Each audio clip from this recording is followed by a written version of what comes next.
성경은 몇 개의 단어로 되어 있을까요? 요즘은 검색만 하면 금방 찾을 수 있습니다. 한 80만 개 단어로 구성되어 있다고 그러고요. 구약 성경은 60만 단어가 좀 넘고 신약 성경은 20만 단어가 조금 안 돼서 합치면 대략 80만 단어 정도 된다, 이렇게 되어 있습니다. 그런데 요즘은 이런 검색이 쉽지만 15년 전에는 이런 검색이 쉽지 않았습니다. 제가 15년 전에 성경이 몇 개 단어로 되어 있는지 열심히 조사를 했고, 그 결과 지금도 기억하는 약 80만 단어다, 이렇게 정돈이 되어져 있습니다. 제가 왜 그때 그렇게 열심히 조사를 했냐면, 어떤 성도님이 저한테 물어봤습니다. 목사님, 성경이 몇 단어로 되어 있습니까? 몇 자로 되어 있습니까? 제가 그걸 듣고 열심히 이렇게 연구했더니 그분이 저한테 물어본 건 넌센스였습니다. 성경은 2자로 되어 있다. 성경 2자다. 이런 얘기잖아요. 제가 오늘 이 기억이 떠올라서 여러분에게 성경은 어떤 책일까요? 라고 물어보고 싶습니다. 2자로 답해 보시기 바랍니다. 성경은 오늘 본문에 답이 나와 있는데, 성경은 본문에 뭐뭐 한 책 이렇게 정리해 보면 이 2글자가 어떤 글자가 되냐면 유익한 책, 이렇게 정리하시면 되겠습니다. 한번 따라해 보실까요? 성경은 유익한 책이다. 성경은 참 유익한 책입니다. 오늘 본문이 성경이 유익한 책이라는 것을 깊게 강조하고 있는데, 오늘 본문은 또한 우리 성도들에게 있어서는 절대로 놓쳐서는 안 되는 본문이죠. 잘 알고 있는 본문입니다. 디모데후서 3장 16절 먼저 한번 보시겠습니다. 자, 3장 16절 같이 암송하듯이 읽어보겠습니다. 모든 성경은 하나님의 감동으로 된 것으로 교훈과 책망과 바르게 함과 의로 교육하기에 유익하니. 보통 이 말씀을 성경은 하나님의 감동으로 된 것으로, 성경이 하나님이 그 영을 불어넣어 주셔서 하나님의 생각이 조금도 그릇됨이 없이, 잘못됨이 없이 성경 안에 기록되어져 있다, 이렇게 성경 영감이라고 그러죠. 성경이 하나님의 말씀이라는 것을 입증하는 그런 본문으로 사용되는데, 사실은 성경이 영감되었다는 사실보다는 성경이 유익하다는 사실을 더 강조하고 있습니다. 본문의 구조가 그렇습니다. 성경은 유익한 책인데 어떻게 성경이 유익한 책이 될 수 있느냐? 하나님의 감동으로 쓰여졌기 때문에 유익한 책이다, 이런 얘기입니다. 그리고 성경이 유익한 영역을 4가지로 설명해 주고 있죠. 다시 한번 보시기 바랍니다. 그 영역을 무엇이었죠? 교훈과 책망과 바르게 함과 의로 교육하기에 뭐하니? 유익하니. 성경은 유익하다는 걸 강조하고 있는 겁니다. 보통은 이제 많은 교우님들이 성경은 하나님의 감동으로 된 것으로 요 정도는 알고 계신 분들이 상당수입니다. 그런데 4가지 영역에 유익하다는 것까지 이렇게 기억하고 계신 성도님들은 아마도 제가 착각인지 모르겠지만 충영교회 성도님들밖에 없지 않을까, 이렇게 생각을 해봅니다. 교훈과 책망과 바르게 함과 의로 교육하기에 무엇?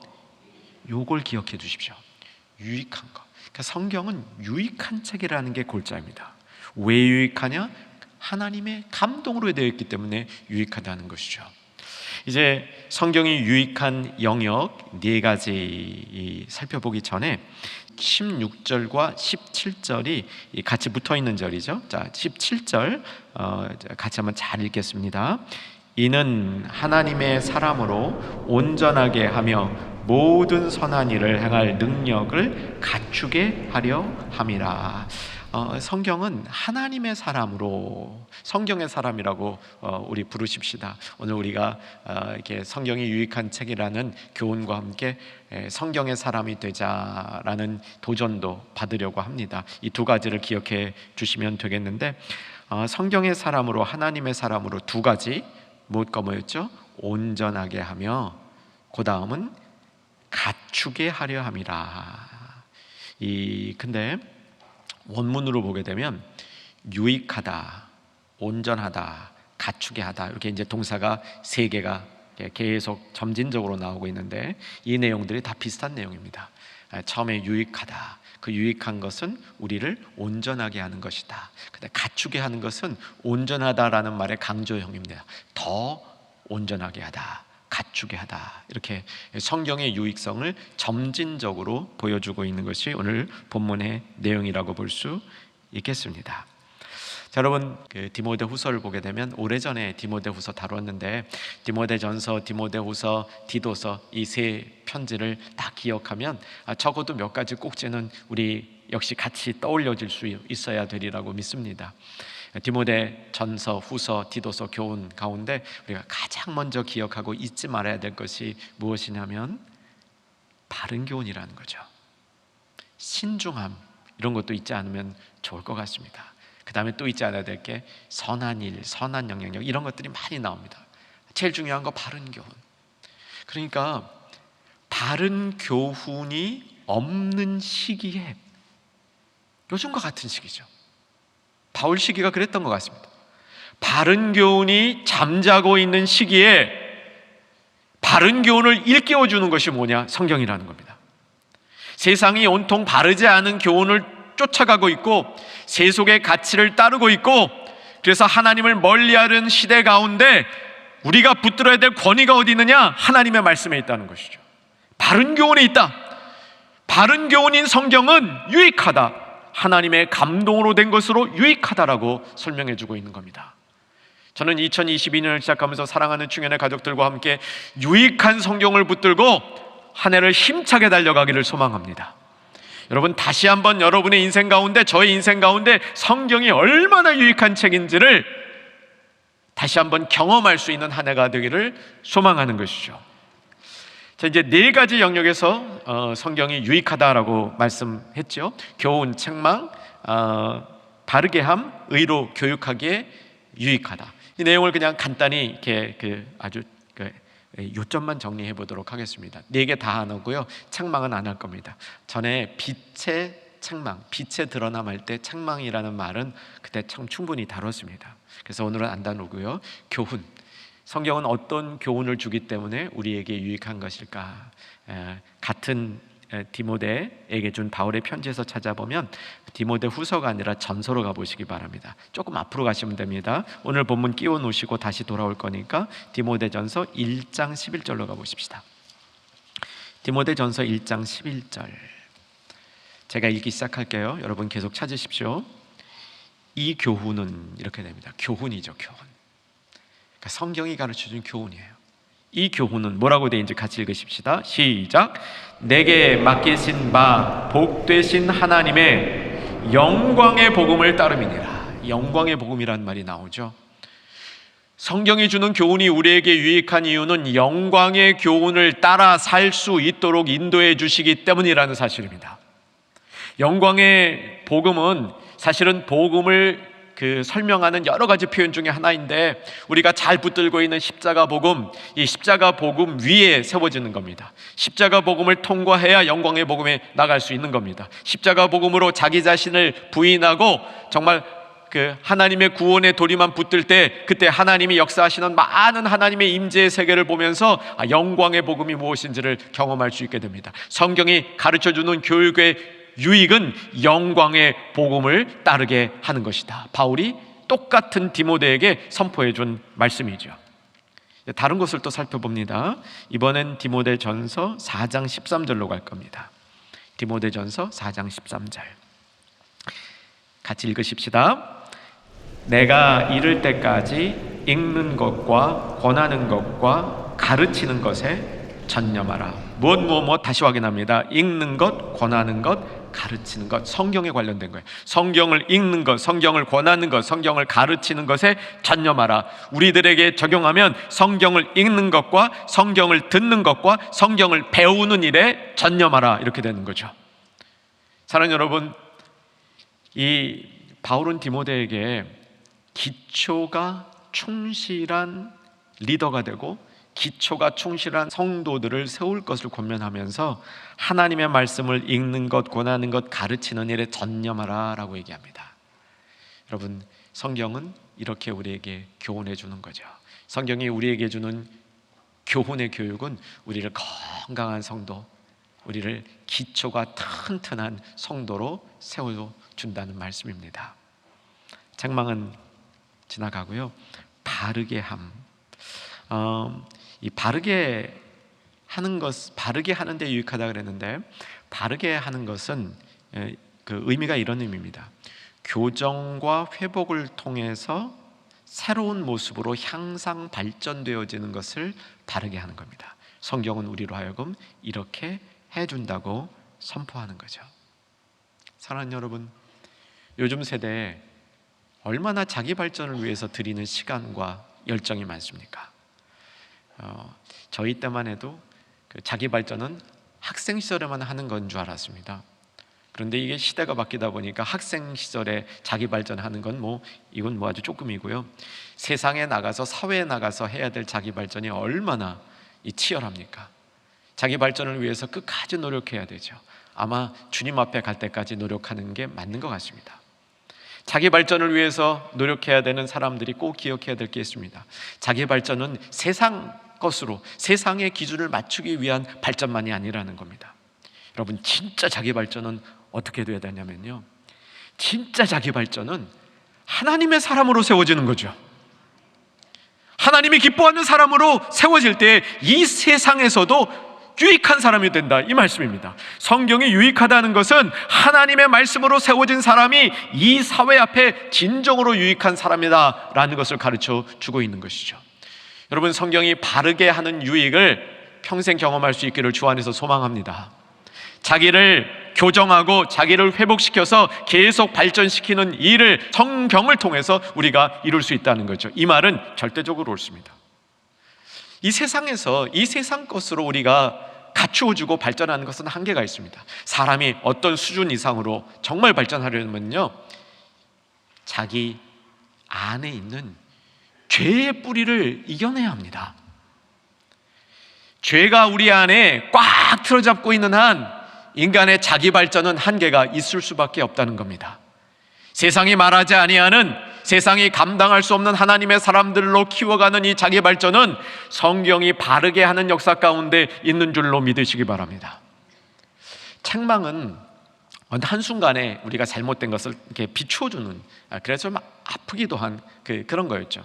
그것 다음에 나눈 바르게 함이라는 것은 이게 지속적으로 일어나는 겁니다. 우리가 한번 책망받고 끝나는 것이 아니라 우리 안에서 계속적으로 자기를 교정시키고 회복시켜서 향상을 일으키는, 자기 발전을 일으키는 것이 바르게 하는 성경의 유익인 것이죠. 네 번째죠. 성경은 의로 교육하기에 유익하니. 이제 교육이란 말보단 양육이라는 말이 난 것 같습니다. 앞에 교훈이라는 단어가 쓰였으니까 성경은 의로 양육하기에 유익하다. 이건 또 무슨 말일까요? 이제 바울이 살았던 이 당시에 헬라 문화라 그러죠. 그리스, 로마 이 시대의 문화 가운데는 양육이 참 강하게 이루어졌습니다. 특별히 그리스 문화에 있어서는 양육이 그 도시 국가를 유지하는 아주 중요한 기반이었습니다. 다음 세대들을 수준 높은 이 도시 시민으로 세우지 아니하면 작은 도시 국가로서 주변의 큰 나라들과 경쟁할 수 없었기 때문에 이 시민 한 사람 한 사람을 아주 잘 훈련된 굉장히 양질의 시민으로 양육시켰죠. 그래서 그리스의 양육 체계는 다른 어떤 문화에서보다 탁월한 면을 갖고 있었습니다. 근데 바울이 보기에는 그 탁월한 그리스 문화의 양육 체계에 빠진 것이 있습니다. 뭐가 빠졌냐면 의로 양육하는 게 빠졌습니다.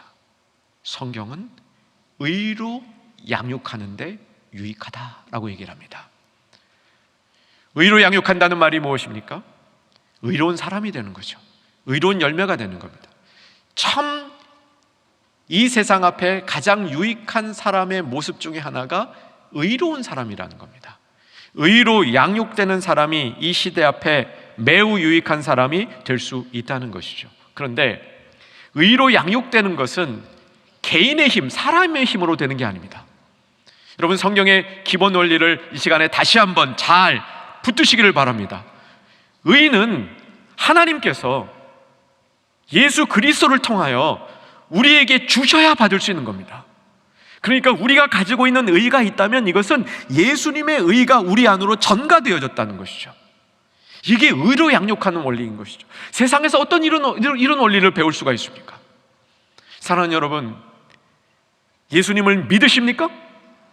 그 믿음이 우리 가운데 있다면 예수님의 믿음이 우리 안에 예수님의 의를 전가해 주셔서 그 의를 맺어가는 삶을 살게 한다는 사실을 꼭 기억하시기 바랍니다.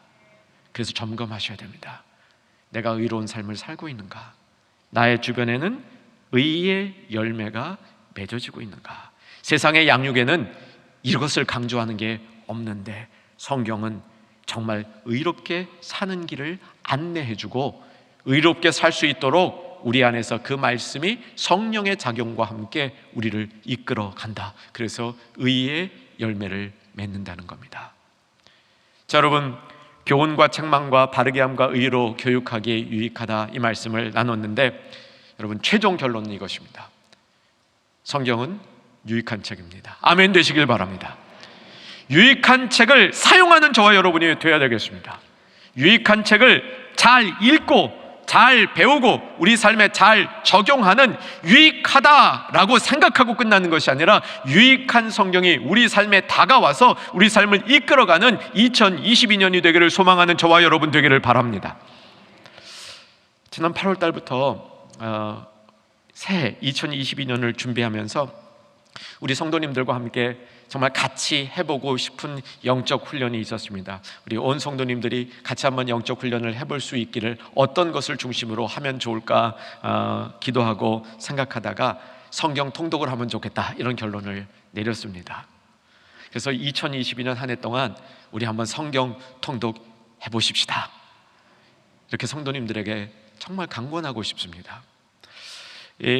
성경 통독은 성경의 사람이 되는데 필요한 수단이죠.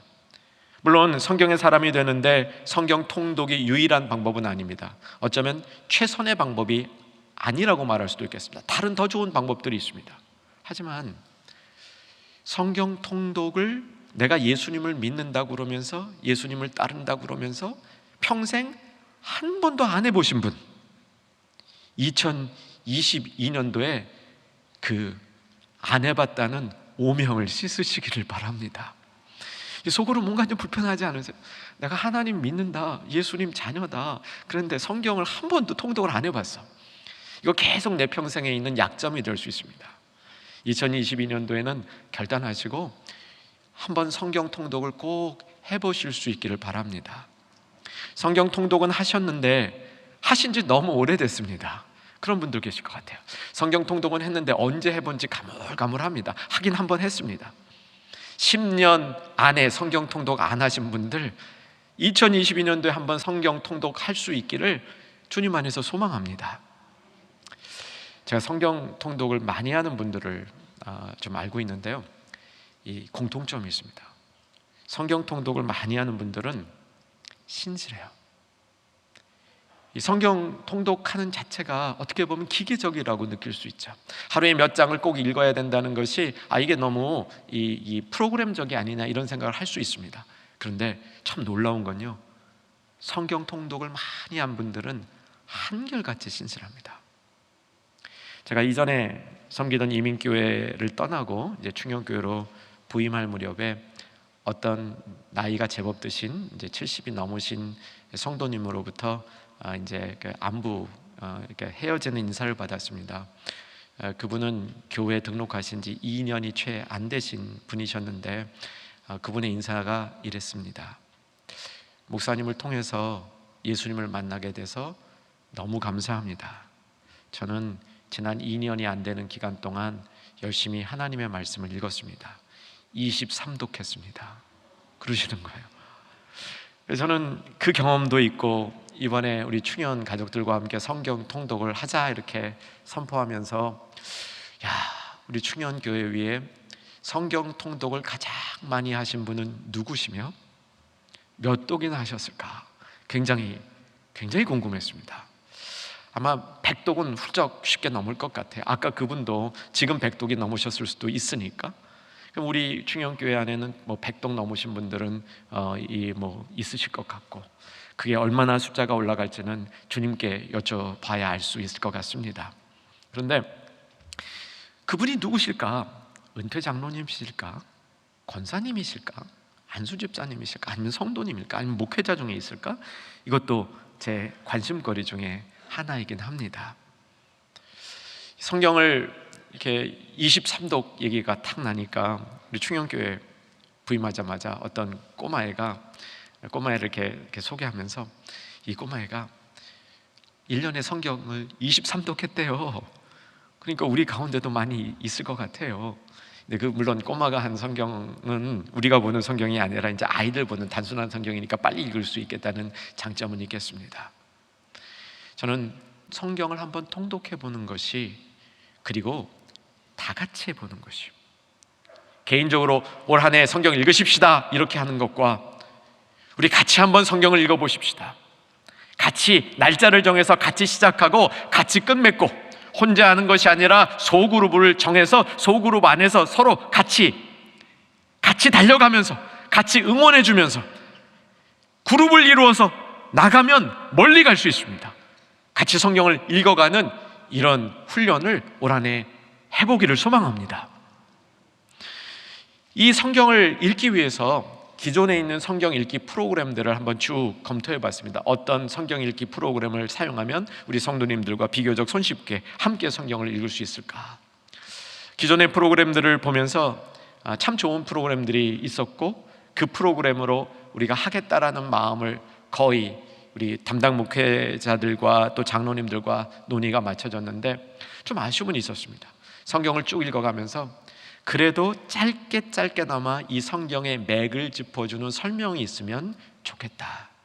그 맥을 짚어주는 설명이 일관성 있고 건강한 신학에 기초한 것이면 더욱 좋겠다. 그런 생각을 해보았습니다. 그러던 중에 좋은 프로그램을 하나님이 소개해 주신 것 같아요. 그 프로그램으로 우리 사랑하는 성도님들과 함께 오늘 2022년을 시작하면서 성경의 사람이 되자, 성경의 그 유익한 성경을 우리 삶 속으로 갖고 들어와서 그 성경으로 유익한 삶을 살아가자 라는 결단과 함께 같이 한번 성경을 읽어갈 수 있는 이 일에 많은 충현의 가족들이 동참할 수 있기를 기대해 봅니다. 오늘 본문으로 다시 돌아오십시다. 오늘 본문으로 돌아와 보시면 17절입니다. 이는 하나님의 사람으로 온전하게 하며, 성경이 유익한 이유는 하나님의 사람으로 하여금 온전하게 될 수 있기 때문에 유익하다라고 얘기합니다. 여기 온전하다라는 말은 굉장히 복잡한 의미를 갖고 있는데, 이 여러 가지 의미들을 총 정리해 보면 성경은 우리를 깊고 넓게 만들 수 있기 때문에 유익하다는 겁니다. 성경은 우리가 전에 갖고 있었던 우리의 인품이나 포용력보다 더 많은 것을 포용할 수 있고, 우리가 깨닫는 범주에 있어서도 더 확장되어진 범주로 갈 수 있기 때문에 성경은 유익하다라고 얘기하는 것이죠.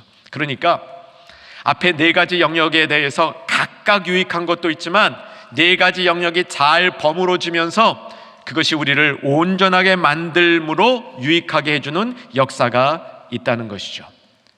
여러분, 이 온전케 해주시는 성경의 유익함을 2022년 동안 우리가 경험할 수 있기를 주 안에서 소망합니다. 근데 성경이 온전케 하는 이 역사는 말씀에 빠져볼 때 그 역사를 경험할 수 있습니다. 말씀에 한번 푹 빠질 때, 아마 사랑하는 여러분들 중에는 여러 가지 모습으로 말씀에 빠져본 경험이 있을 겁니다. 성경을 암송하면서 말씀에 빠질 수 있습니다. 성경을 필사하면서 성경에 빠질 수 있습니다. 성경을 공부하면서, 제자훈련 등의 성경을 공부하면서도 그렇게 될 수 있습니다. 그런데 성경을 통독하면서도 성경에 빠질 수 있을 것입니다. 성경에 우리가 한번 깊숙이 빠져보지 않는다면 정말 성경의 사람이 될 수 없으리라 생각합니다. 세상의 일도 그렇지 않습니까? 어떤 일이든 내가 한번 깊숙이 푹 빠져봐야만 그 일의 전문가가 될 수 있습니다. 내가 지금 하는 일, 집에서 살림을 한다 하더라도 그 살림에 푹 빠져봐야 살림의 전문가가 될 수 있는 거죠. 마찬가지입니다. 모든 일에 푹 빠져볼 때 그 일의 전문가가 될 수 있다는 사실이죠. 얼마 전에 충영교회를 섬기다가 이제 타교회 담임 목회를 하고 계신 우리 옛 동료 목사님들하고 이렇게 대화를 나누는 가운데 한 목사님께서 이런 그 말씀을 나눠주십니다. 목회가 쉽지가 않죠. 많이 힘드실 것 같습니다. 근데 목사님, 제가 목회하는 가운데 여러 가지 어려움이 있는데 제 시간 중에 가장 즐거운 시간은 하나님의 말씀을 계속 읽고 그 말씀 속에 푹 빠져 있는 시간입니다. 그러시는 거예요. 그래서 제가 속으로 대답했습니다.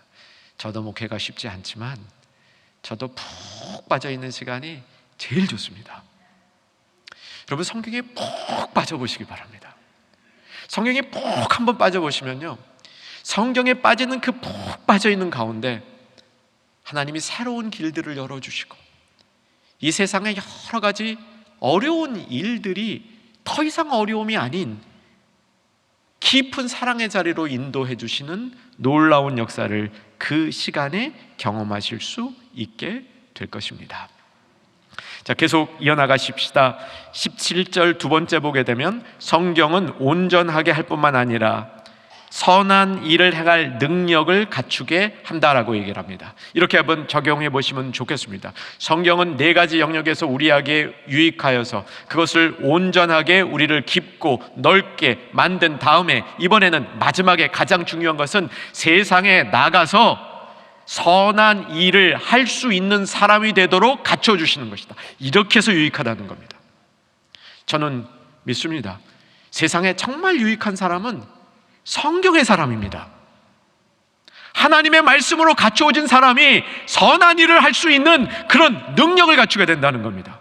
여러분, 성경을 사랑하면서 성경을 사랑하는 마지막 목표가 선한 일을 행할 수 있는 능력을 갖추는 것이다. 꼭 기억해 주실 수 있기를 바랍니다. 선한 일을 한다는 것은 선한 영향력을 우리가 미치는 것이고 선한 증거를 세상에 이렇게 보여주는 것이고 선한 일을 행함으로 우리가 바른 교훈 위에 서 있다는 것을 세상에 알리는 수단과 도구가 되는 것이죠. 여러분, 선한 일이란 어떤 것일까요? 간단히 요약하고 오늘 말씀을 맺겠습니다. 여러분, 선한 일은요, 세상 사람들이 봐도 좋은 일입니다. 누가 봐도 좋은 일입니다. 그게 선한 일입니다. 선한 일의 두 번째 특징은 사람들은 좋은 줄 아는데 잘 안 되는 겁니다. 그래서 하나님의 말씀으로 갖추어진 사람이 필요한 겁니다. 하나님의 말씀으로 갖추어진 사람들은 다른 사람들이 잘 못하는 일을 할 수 있기 때문입니다.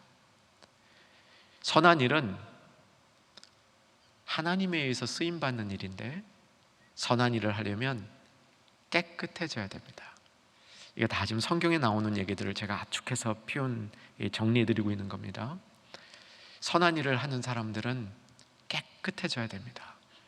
그래서 하나님의 말씀이 선한 일을 행할 수 있도록 우리들을 갖추어 준다는 것이죠. 자, 이제 말씀을 맺겠습니다. 2022년 성경 통독을 한번 결단해 보시기 바랍니다. 저는 4년 동안 이 일을 해보려고 합니다. 최소한이죠. 4년 동안 매년 하면 4독할 수 있습니다. 그 중에 한 해만 정하셔서 1독은 꼭 하실 수 있기를 바랍니다. 마음의 감동이 있으신 분들은 처음 시작할 때 하는 것이 제일 좋을 것 같습니다. 성경을 우리가 참 가까이 할 때 성경을 읽는 것이 우리의 어떤 의무와 그 부담이 되는 것이 아니라 예배하는 자세로 성경을 읽을 수 있는 훈련을 했으면 좋겠습니다. 성경을 앞에 펴고 성경을 읽어갈 때 예배하는 마음으로, 예배하는 훈련으로 그 성경을 읽어갈 때 성경에 푹 빠지는 경험도 할 수 있게 되리라 믿습니다. 그리고 같이 한번 꼭 해보고 싶은 게 있습니다. 성경의 사람은 선한 일을 행할 수 있는 그런 그 능력을 갖춘다 그랬는데 한번 경험해 봤으면 좋겠습니다.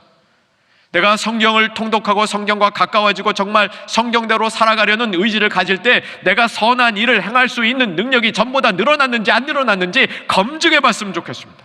다 같이 한번 해봤으면 좋겠습니다. 이런 역사들이 2022년도 충영 가족들에게, 하나님의 성도들에게 임하기를 주의 이름으로 축원합니다.